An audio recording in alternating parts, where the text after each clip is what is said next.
Yo, what is going on, boys? It's me, Ryise, coming at you with another Ryise to KoG deck. If you've been watching the stream, you probably have been watching me play this deck, this Immortal Phoenix Gearfried based deck.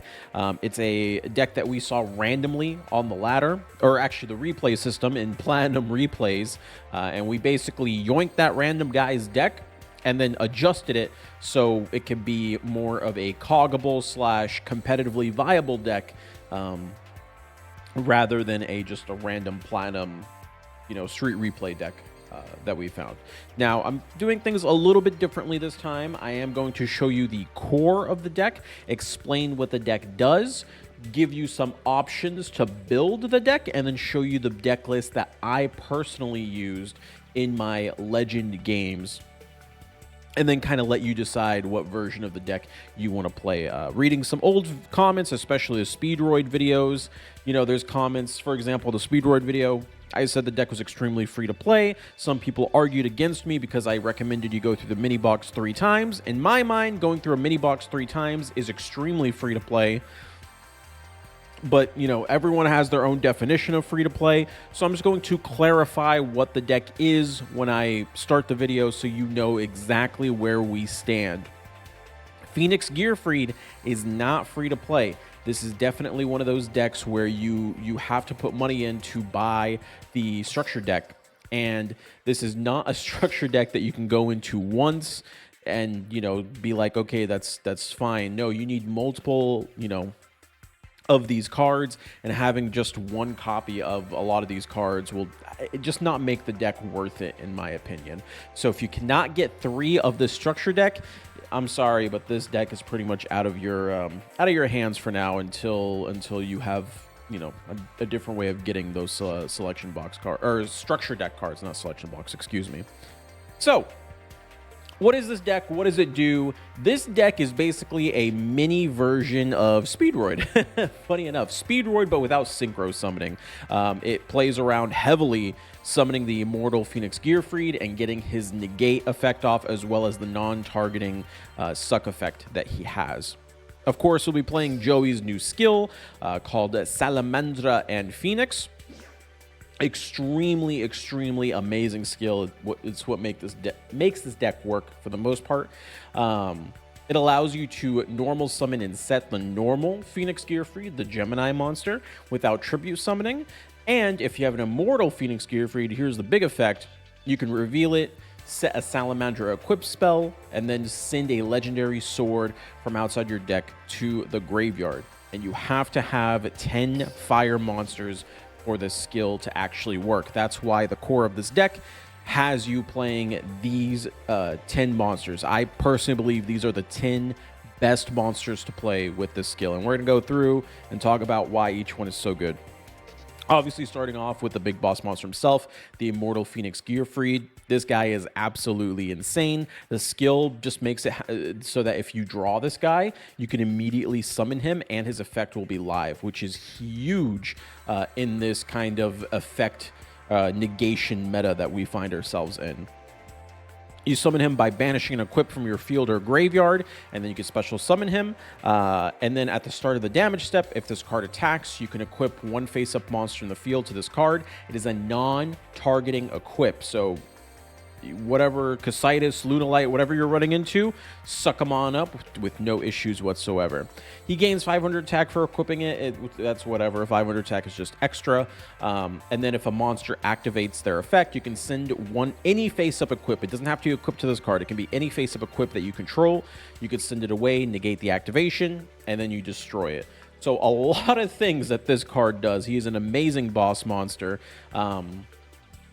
And in the future, if there's any good equip-based decks, like Infernoble, for example, he may even become meta, so keep your eye on him. Next up, we got Phoenix Gearfried. This is a Gemini monster. Very rarely will you actually use this as a Gemini monster effect, though. You're mostly using this for the name, for the skill, and for other reasons that we'll discuss here in a little bit. Being able to just normal summon a 2800 beater is actually also really good for ending duels. If you do happen to Gemini summon this, so you have it on the field and you normal summon it again, It's got 2 effects. If your opponent activates a spell card, you can target a Gemini monster from your grave, special summon it. And then during either player's turn, if a spell or trap card is activated that targets a monster on the field, any monster on the field, you could send one face-up equipped card you control to the graveyard. Negate the activation. If you do, destroy it. So if there's any spell traps that actually target out there, that targets any monster in the field, yours or your opponent's, boom, you can activate this effect. Again, it sounds like a good effect, but when you take into consideration that you have to basically summon this card twice, which takes at least 2 turns, very, very rarely will you actually use this effect and get it to pop off. Next up, we have the Sublimation Knight. This card is really good, actually. It may not seem that good, but it is actually very, very strong. So basically, when you normal summon this card, you could equip any fire warrior type monster or a Gemini monster from your hand or deck to this card. It gains 500, and then if this card is destroyed by an opponent's card, so destroyed by battle, destroyed by card effect, whatever, you can special summon as many of those Gemini monsters from your graveyard as possible, and they get their effect monsters while it's equipped with a Gemini monster. So anything that it was equipped with that was a Gemini monster, you can summon it on back, and that Gemini monster gets its effect. So this card is very, very versatile in terms of what you equip with it. Obviously, you could equip the Phoenix Gearfried, and then it's kind of like a little bit of floating protection effect. If something happens to this guy, boom, Phoenix Gearfried comes back up and he revives himself, and he gets all his effects for free. So pretty cool. But probably more importantly is this card, Infernal Knight Roland. Quick effects. That means you can activate this during your turn or your opponent's turn. You can equip this card to a monster you control. It gains 500 attack. And then during the end phase, if this card is in the graveyard because it was sent there this turn, you can add any fire warrior type monster except this one or any equipped spell from your deck to your hand. This is how you're going to be searching the Immortal Phoenix Gearfried if you weren't able to open it in your opening hand. That is a major weakness of this deck. It pretty much lives and dies by Immortal Phoenix Gearfried. So if you don't open him, you have to slowly get to him with Roland. Now, Roland is super easy to get to because you could, for example, summon Sublation Knight and then use this effect to equip Roland. And there you go. You have him equipped. You can use his effect right away, and you're good to go. Now, how do we facilitate plays where we don't get Gearfried turn 1, or even if we do get Gearfried turn 1, how do we kind of continue playing this deck and, kind of play against a certain meta? Well, these are kind of the tools that you can use when you're building your deck. Obviously, in this meta that we're in right now in Duel Links, the more back row you put into your deck, the better. So things like Book of Moon, things like Cosmic Cyclone, Warning Point, Compulsory Evacuation Device. I don't have a lot of the other common back row we have right now, but Crackdown, Ice Dragon Prison, any of those back row that you have, you pretty much want to put in as much as you can from that back row. That's just how Yu-Gi-Oh! Duel Links is played right now. If you have a deck that has triple Book of Moon and triple Cosmic Cyclone, you're going to be able to win pretty much with any deck if you have these cards. And if I'm being honest, if you don't have these cards, this should be your #1 priority to get to your deck. Cosmic Cyclone is essentially free with the box chip thing. Depending on how many chips they give you and how many, things are going on, you're probably going to have at least 2, 3 would be preferable. And then Book of Moon, you should be pumping your dream tickets into Book of Moon until you've maxed out on Book of Moon. Other than that, Reinforcement of the Army is really good. This helps you search the Knight, or you could search the Roland with this. Both are core to getting your deck going, so fantastic card for being able to search half the monsters in your deck. There's also more Schlag. This is a super interesting equip card. As you'll see my deck list, I don't play equip cards. I want to use the skill to facilitate all my equip cards. However, this card can be very interesting to play if you happened to go into the Spear of the Beast mini box, which comes with a 50% gem sale. So some of you may already have this card, and if you do, you may want to consider putting it into your deck. Basically, you equip it to any monster that was normal summoned or set, so that's every monster you have except for your Immortal Phoenix. and that card is unaffected by your opponent's activated effects of special summon monsters. And then during damage calc, if the equipped monster battles a special summon monster, it loses attack and defense equal to the original attack of that monster. So this is a cute little equip spell. If you are going to play any equip spells, this is the one I'd probably recommend, because this is how you're going to kind of get around a lot of monster effects that you know, your Gearfried won't be there to save you from. So if you want to go more equip route, definitely try that out. And then, of course, there is also the Ignites as well. I personally do not recommend you play this deck with the Ignites. You can. The problem is you do need at least 2 Ignites at all times. Of course, you can use your reinforcement of the army and pick some lower level ones. The scales themselves do not matter. What matters is getting the effect off. It basically, when you use this card, you're able to search for any fire warrior type monster from your deck or graveyard to your hand. So usually you'll see a lot of free to play players do this. They try to get away with like one structure deck or something like that.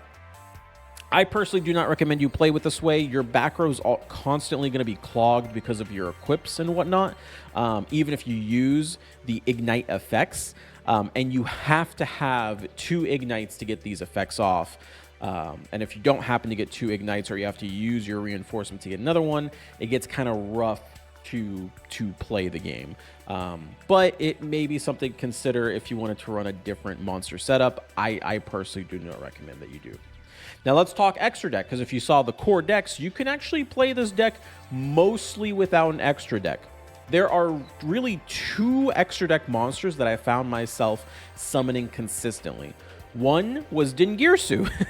Funny enough, Dingirsu is the best generic level 8 monster. The normal Gearfried is a level 8 monster. You cannot one turn summon a Dingirsu, but I did find myself in several times where I would have 2, like, you know, I would have a Phoenix Gearfried on the field already, and next turn I would summon another one, or maybe I summoned one back with the Sublimation Knight, and then I was able to summon a second one. Whatever the case may be, I would end up having 2 of these guys on the field, and then it's like, well, I might as well make a Dingirsu at that point.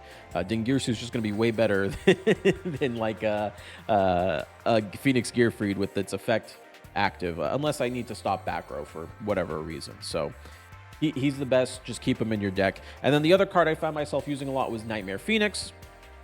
Anytime I just have 2 monsters in the field and I had a lot of monsters in hand and I'm just like winning the game really hard, rather than depending on Cosmic Cyclone, getting in there and using the Nightmare Phoenix was really, really, really strong. So I don't really have to explain why Nightmare Phoenix is good. You guys know why it's good. Other than that, the only thing that's like kind of uncommon in here is the Ferocious Flame Swordsman. This is a selection box card, but it is, if you have it, this is a good deck to use it in because you're using a lot of fire monsters. I don't have it. Hopefully they release it soon so I can put it in this deck, but it's a pretty good card. You could target a non-link warrior type monster you gave and special summon it, which is pretty cool if this card goes down. Really, really cool way to bring your cards back up. You can also use the Doolittle Chimera, which essentially does the same thing, but it adds it to your hand instead of summoning it to the field, which for this deck is pretty much the same thing. It's very easy to bring out the cards that you have. Other recommendations I can put in here: Nightmare Shark because of level 3 and the Subliminal Knight. Unicorn, you guys know what Unicorn does along with Phoenix. Security Dragon, it's just easy to summon.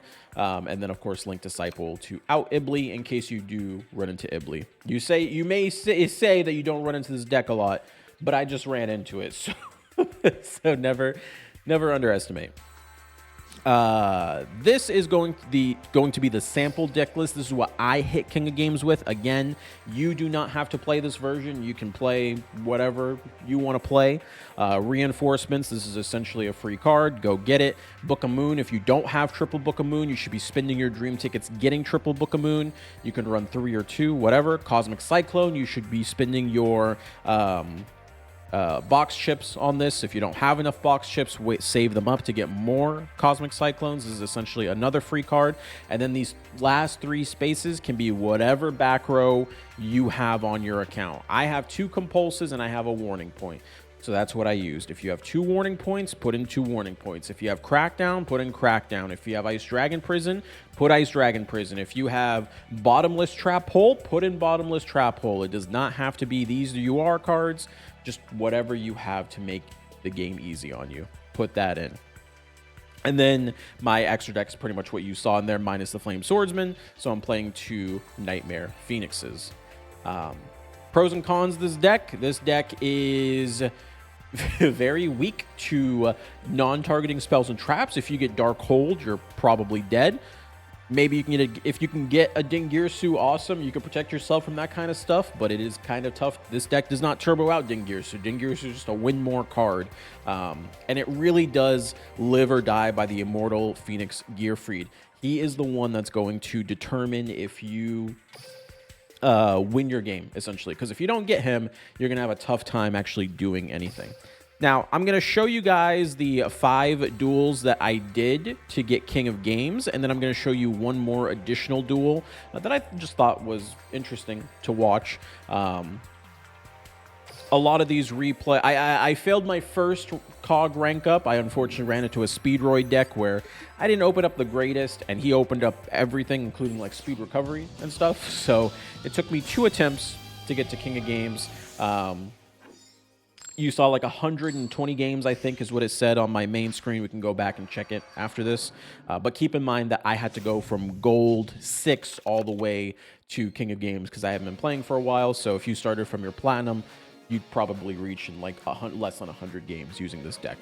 So let's see what we got here for our first game. It's Selena. We don't know what the skill is, but it actually is Orchist. It is not Lunalight. This guy's probably just training up his Lunalight deck. Triple set with a Link Haribo. That's what we have against us here.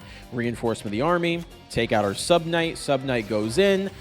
He's going to go ahead for the Forbidden Chalice. Does not want me equipping anything. We do not care. As we don't care what monsters get negated as long as it's not the Phoenix Gearfried. This is the monster we care about. Everything else is whatever. Salamandra's set. We use a skill. Reveal him. Summon. Salamandra's equipped. We swing in. Minus 24 hundo. He goes. Nothing in his hand. Easy win. No problem.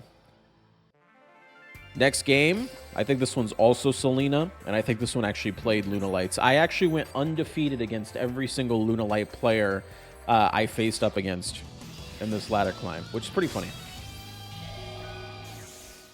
All right. This one. Yep. This is the real Selena with the actual Lunalight skill using the Lunar Whirler. Don't know if that's the best skill or not, but it hasn't done them too much. We're going second. T-set on us. We summon the normal Gearfried here, activate our skill so we can get our Phoenix Gearfried out in a second. Swing in. It is the purple butterfly. It's not going to do a whole lot. There is the dark hole. But good luckily for us, they were bricked and had nothing else. If they had something else, I don't have very much left. I just have my 2 back row normal Phoenix Gearfried. So you can kind of see where non-targeting back row can be very, very strong. Or even targeted back row. It's not like I had the normal Gearfried effect up to protect myself there.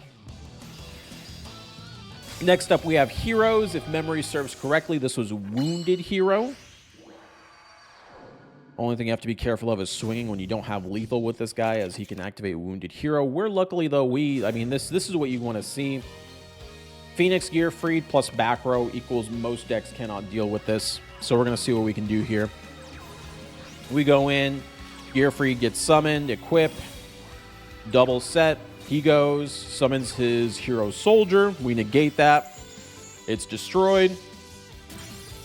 He goes for the Polymerization. Goes for the Sunrise. Sunrise plus Liquid Effect. You guys know what this does. Draw 2 and get the Miracle Fusion. Okay.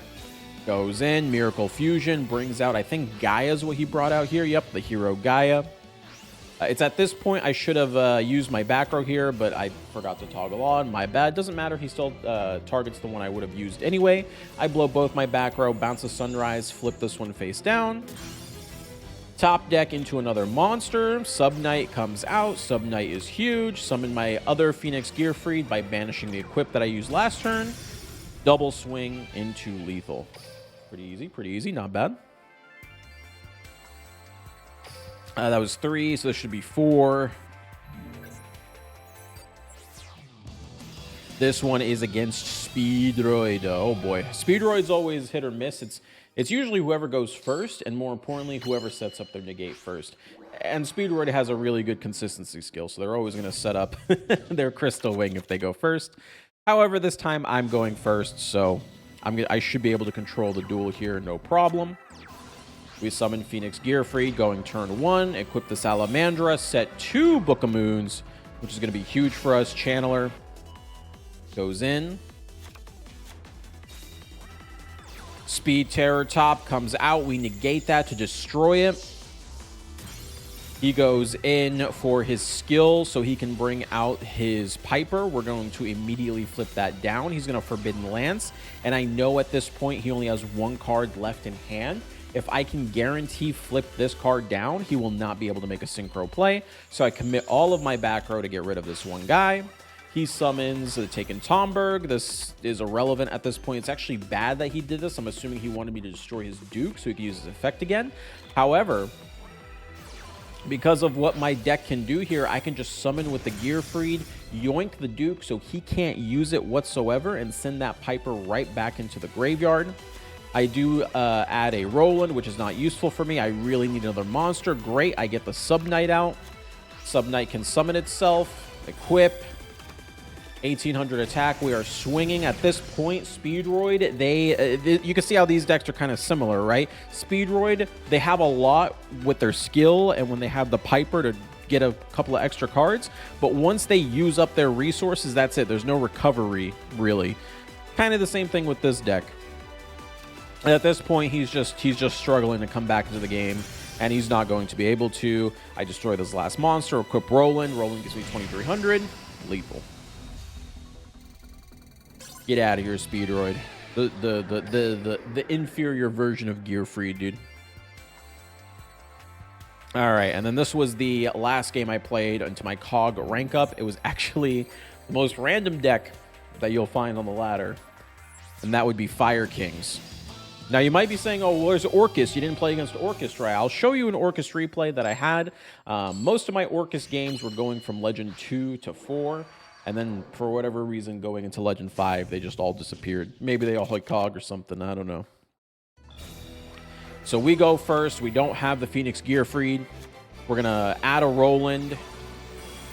And we're going to go ahead and we're going to set up our board with a Roland and a Cosmic Set. He's going to go Onslaught of the Fire Kings, set a back row, and he's got the Arvada. I was a little afraid of the Arvada because anything that negates can be really strong to stop the summon of Phoenix Gearfried, where he can't fight back yet. He can't negate the negate. However, we got to remember that the Fire King Garunix here will be popping all of the cards on the field, all the monsters in the field. So he either has to choose to lose it or already use the effect. So we're chilling. He does negate my Sublation Knight, which is fine by me. That just means my Roland will be able to activate in the end phase. We Cosmic his back row, add our Phoenix Gearfried. He goes in. He's going to negate his destruction to keep the Arvada on the field. That's absolutely fine with us. We do not care. And from here, we have total control of the duel because Phoenix Gearfried's on the map. Very strong ace monster. Sucks up the monster. We're going to go ahead and equip a Roland as well.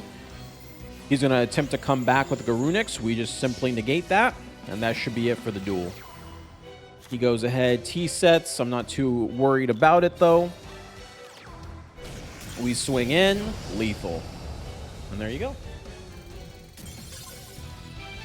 And then let's show you guys one of the Orcus games that we had. We'll go with this one. I think most of these that I have down here are Orcus, but none of them were Legend 5. I think they were all Legend 3, 2. This one was Legend 2, Legend 1, as you can see. So I was in Legend 2 at the time for this one. All right, we've got 3 effects. Orcus.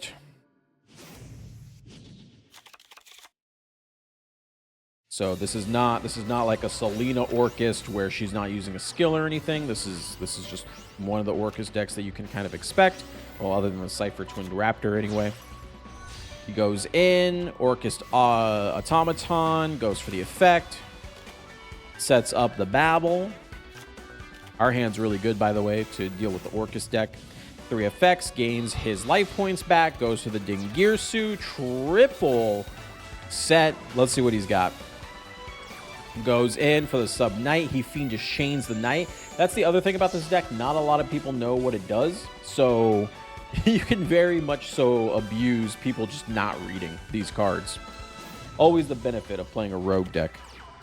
We go in, set up the Salamandra. Phoenix Gearfried goes in. Cosmic Skills clone. He's going to go ahead and take out our equip. We do not care if this happens. The only thing we care about is make sure we have an equip at least in the graveyard to summon the Phoenix Gearfried. We go in, summon the Phoenix Gearfried, search for a card. He only has 1 back row left. We go in, we yoink the Dingirsu. He attempts to activate his skeleton to bring out the Galatea so he can go in and make another Dingirsu. We simply negate the summon. He only has 1 back row left to even try to take us on. He tries to go for a Nightmare on our cards to get something rolling. We negate that as well. And that's it. He's got nothing else. GG's. So there you go. I hope I kind of gave you a quick rundown of this KoG deck that I did. Let's actually quickly check how many games that we ended up doing. 120. So there you go. 120 wins. Again, I went from gold 6 to King of Games with this. So, you know, how many is gold 6 to platinum 7? Less than 20 games, something like that. So you could easily hit King of Games in less than 100 wins with this deck. It's not meta by any means, but I do think it's a really strong rogue deck. It is playing kind of a mini version of Speedroid, a less consistent version of Speedroid. If we ever get Infernoble Knights, this will probably be better than Speedroids. But if you are a person who is willing to buy structure decks, this might be something that's interesting to you, because if you notice, if you buy the structure deck, you have all of the monsters you need, and then literally every single one of these cards that's not a monster, except maybe reinforcements. Reinforcements might be something that's kind of conditional, but all these other cards will be used in pretty much every single Yu-Gi-Oh! Duel Links deck right now. Every single deck can take a usage of Book of Moon, Cosmic Cyclone, Warning Point, Compulsory, Crackdown, IDP, whatever. So these are the staple cards you should have anyway, and if you don't have them, it may be a smart idea to play this deck with some of those other cards that I mentioned earlier in the video, and then slowly make your way up with purchasing these cards. So there you go. I hope you guys enjoyed the video. Hope it was informative. If you have any questions, feel free to leave them down in the comments. Come join the live stream, ask your questions there. This deck's a lot of fun. I've heavily enjoyed it. Until next time, peace out, boys.